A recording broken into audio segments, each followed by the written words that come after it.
परेशान समाचरे.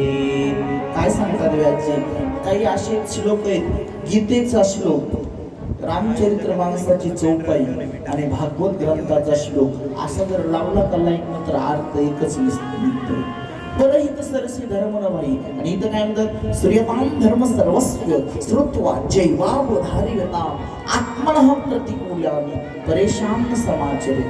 बाबांनो, असा विचार करा की कधी आपल्यापासून दुसऱ्याच्या आत्म्याला कधी त्रास होऊ नये असा वागण्याचा प्रयत्न करा. म्हणजे हे सर्वात मोठा धर्म आहे.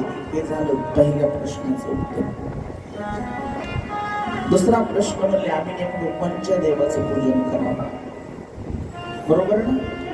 कोणत्या देवाला आम्ही पूजायचं असा एक देव सांगा म्हणले, कोणचा आहे ते देव? तर महाराज म्हणले